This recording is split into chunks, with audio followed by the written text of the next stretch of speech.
GERD।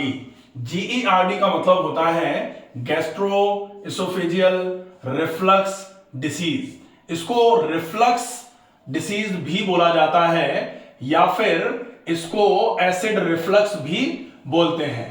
अब ये जो नाम है इसके, ये नाम क्यों रखे गए? क्योंकि ये जो पाचन तंत्र होता है, इस पाचन तंत्र पर ये जो आहार नाल से आमाशय की तरफ चीजें चलने का सामान्य नियम होता है, और ये नियम जब टूटता है इसके अगेंस्ट होना चालू हो जाता है। तो अगेंस्ट क्या होता है कि खाना आमाशय से आहार नाल की तरफ चलना चालू हो जाए। ये नॉर्मल नियम क्या है कि खाना ऐसे चल करके इधर की तरफ आए, यहां से मुंह है ये, यहां मुंह से खाना आमाशय की तरफ आए, मुंह से आहार नाल और आहार नाल से आमाशय की तरफ आए, तो ये सीधा बोला जाता है, ठीक बोला जाता है। जब यही उल्टा होना चालू हो जाए, ये आमाशय है, इसको गैस्टर बोलते हैं, तो गैस्ट्रो इसोफेजियल मतलब इसोफेगस से खाना आमाशय की तरफ आए वो तो ठीक है, ऐसे करके चले ये तो अच्छी बात है। लेकिन जब ये ऐसे होना चालू हो जाए तब फिर इसको बोला जाता है gastro oesophageal reflux. Gastro oesophageal, तो गैस्ट्रो एसोफेजियल रिफ्लक्स, रिफ्लक्स का मतलब यहां से ऊपर की तरफ खाना जाना चालू हुआ है, इसको GERD बोला जाता है। अब सामान्य तौर पर ये GERD क्यों होता है? क्योंकि आमाशय से खाना ऊपर की तरफ जा रहा है और जाने को परमिट कौन कर रहा है? ये जो वॉल्व होता है इसको बोला जाता है GE junction, gastro oesophageal junction, या फिर लोअर एसोफेजियल स्फिंक्टर, इसको बोला जाता है लोअर एसोफेजियल स्फिंक्टर, इसको LES भी बोलते हैं। अब बीमारी का नाम क्या है? GERD, बीमारी का नाम है GERD। लेकिन इस GERD के होने के कारण क्या है? इस GERD के होने के कारणों में एक कारण होता है इस LES का कमजोर हो जाना। लोअर एसोफेजियल स्फिंक्टर जो है, इस लोअर एसोफेजियल स्फिंक्टर का कमजोर हो जाना, जब ये कमजोर होता है तो नीचे की कंटेंट इसमें से होते हुए ऊपर की तरफ बल्ज करना, रिफ्लक्स होना शुरू हो जाते हैं। इसके अलावा इस रिफ्लक्स का एक कारण और होता है, और वो कारण क्या होता है कि जो खाना मुंह से आमाशय की तरफ चला था, वो खाना मुंह से यहां से आमाशय की तरफ चला और आमाशय की तरफ आकर के अगर वो खाना पच जाता, पाचक रसों के साथ मिल जाता, तो फिर वो ऊपर की तरफ नहीं उठता, इंडाइजेशन, अपच नहीं होती अगर पच जाता तो, और अपच नहीं होती तो खाना ऊपर की तरफ बल्ज होना, रिफ्लक्स होना शुरू ही नहीं हो पाता। ये ऊपर की तरफ आ रहा है, इसका मतलब क्या है कि खाना पचा नहीं है। अगर खाना पचा नहीं है उसका मतलब क्या है? उसका मतलब है कि खाने का इंजेशन प्रॉपर नहीं हुआ। अगर खाना डाइजेस्ट नहीं हुआ है, अगर डाइजेस्ट खाना नहीं हुआ, इसका मतलब क्या है कि खाने का ये जो इंजेशन था, इंजेशन मतलब खाने को खाना, ये जो था ये प्रॉपर नहीं था, इसकी वजह से डाइजेशन हुआ।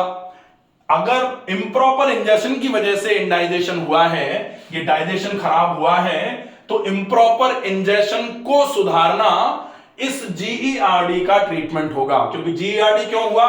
LES की कमजोरी की वजह से हुआ।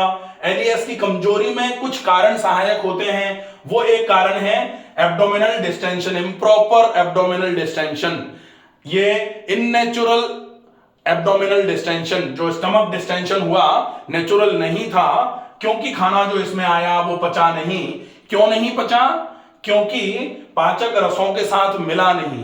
क्यों नहीं मिला?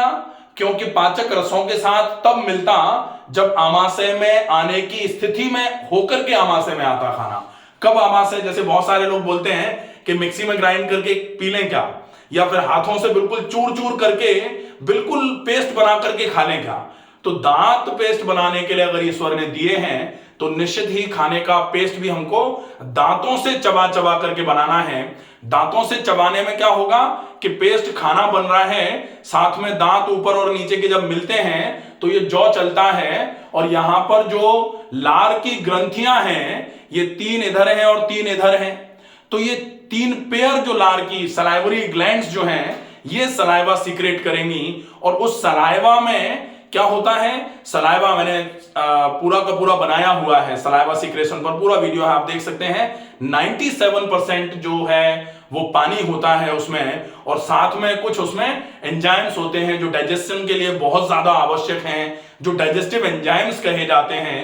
अगर खाना मुंह में चलाया जाएगा तो फिर खाने का डाइजेशन यहीं से अच्छे तरीके से चालू हो जाएगा, और खाने के साथ वो लार मिलकर के जब अंदर की तरफ जाएगा खाना आमाशय में, तब फिर आमाशय में पहुंचने की स्थिति में खाना आमाशय में पहुंचेगा, और जब आमाशय में पहुंचने की स्थिति में होकर के खाना आमाशय में पहुंचेगा, तब फिर आमाशय से गैस्ट्रिक एसिड जो है, गैस्ट्रिक जूसेस जो है वो सीक्रेट होना चालू होंगे, HCl निकल करके आएगा, वो उस खाने को प्रॉपर तरीके से पाचक रसों के साथ मिलाने का काम करेगा, और जब खाना अच्छे तरीके से पाचक रसों के साथ मिलेगा तब वो डाइजेस्ट होना चालू होगा, और फिर उसके बाद वो खाना धीरे धीरे करके आमाशय से नीचे की तरफ उतरना चालू होगा, ना कि ऊपर की तरफ चढ़ेगा। और जब खाना नीचे की तरफ उतरने लगेगा तो फिर ऊपर की तरफ चढ़ने का तो सवाल ही पैदा नहीं होता।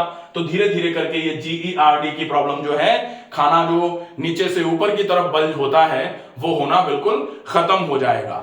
रीजन कैसे कब होगा, जब हम इंजेक्शन को सुधारेंगे, और इंजेक्शन को सुधारने में सबसे ज्यादा इंपॉर्टेंट पॉइंट क्या होगा, correct way of eating. Improper eating की वजह से अगर ये प्रॉब्लम आ रही है आपकी पूरी, तो फिर आपको ईटिंग का बिहेवियर जो है वो सुधारने की आवश्यकता होगी, इंजेक्शन को सुधारने की आवश्यकता होगी। और इंजेक्शन को सुधारने के क्रम में आप किन किन चीजों को सुधारेंगे, इंजेक्शन में 4 चीजें होती हैं। 4 कौन सी चीजें हैं, सबसे पहले नंबर पर आप क्या खा रहे हैं उसको सुधारिए, क्या खा रहे हैं इसको सुधारिए। क्या खाएं, तो क्या खाएं में आप क्या खा सकते हो, अगर पाचन तंत्र कमजोर है तो हमको कैसा खाना चाहिए, अगर हम कमजोर हैं तो हमको कैसे लोगों से लड़ना पड़ेगा, जो बिल्कुल कमजोर दिख रहे हों उनसे ही तो लड़ेंगे। अगर हम कमजोर हैं और हम भारी से लड़ जाएं तो वो हमको मसल के रख देगा। तो अगर पाचन तंत्र कमजोर है और हम भारी खाना खा लेंगे तो फिर पाचन तंत्र और कमजोर हो जाएगा। इसलिए कैसा खाएं, क्या खाएं में क्या आएगा, आप वो खाएं जो बहुत हल्का है पचने में। इसलिए खाना कैसा हो, सुपाच्य हो, जल्दी पच जाने वाला हो, सात्विक प्रकृति का हो, सात्विक प्रकृति का हो। ये आपको ध्यान रखना पड़ेगा कि खाना सात्विक प्रकृति का हो और जल्दी पच जाने वाला हो, पहला। दूसरा, आप खाने को कितना खाएंगे।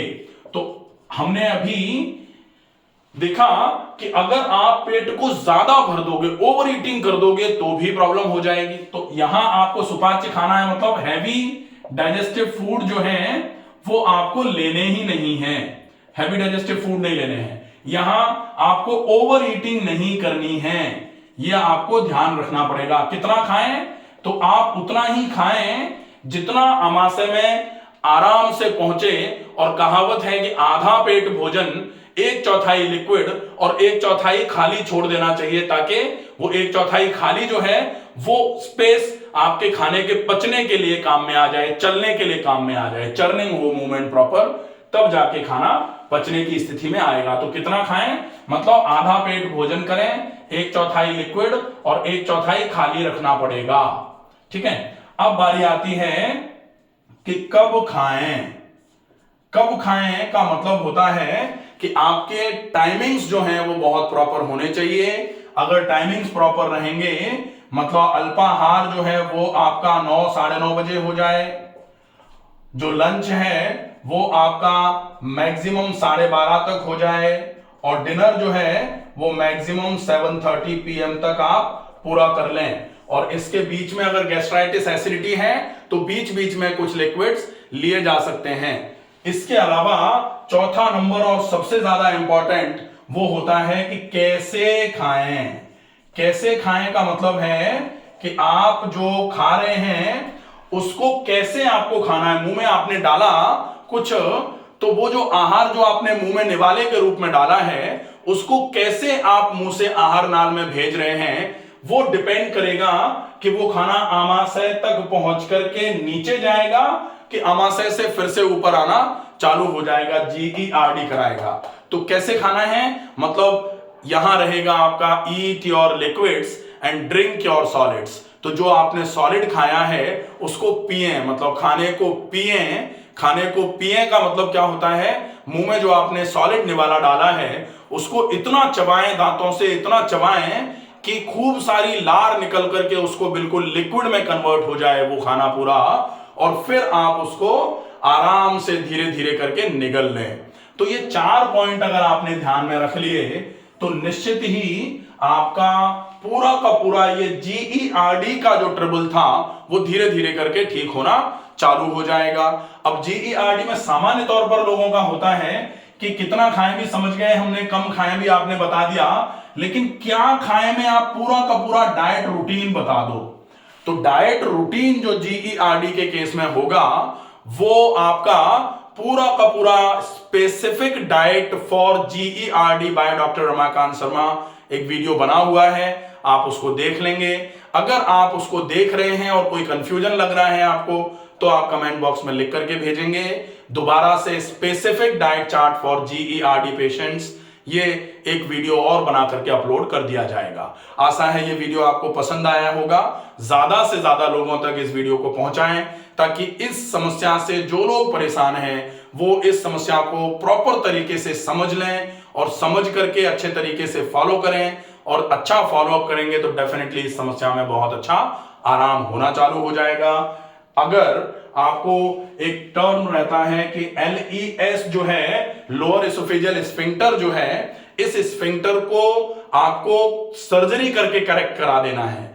तो सर्जरी करके अगर आप इसको करेक्ट भी करा दोगे, लेकिन अगर गैस्ट्रिक डिस्टेंशन फिर से बना रहेगा तो पहले बिल्कुल नॉर्मली था ये खराब हुआ क्योंकि कारण था। अब कारण को बिना ठीक किए आप इसको ठीक करोगे तो कारण फिर से इसको बिगाड़ देगा, ठीक कहां रहने देगा, नहीं रहने देगा। इसलिए कारण का इलाज होना आवश्यक है। कारण का इलाज होगा तब जाकर के ये समस्या बिल्कुल ठीक बनी रहेगी। तो ज्यादा से ज्यादा ऐसे लोगों तक इस वीडियो को प्लीज पहुंचाएं। स्वस्थ रहिए, सुरक्षित रहिए। धन्यवाद।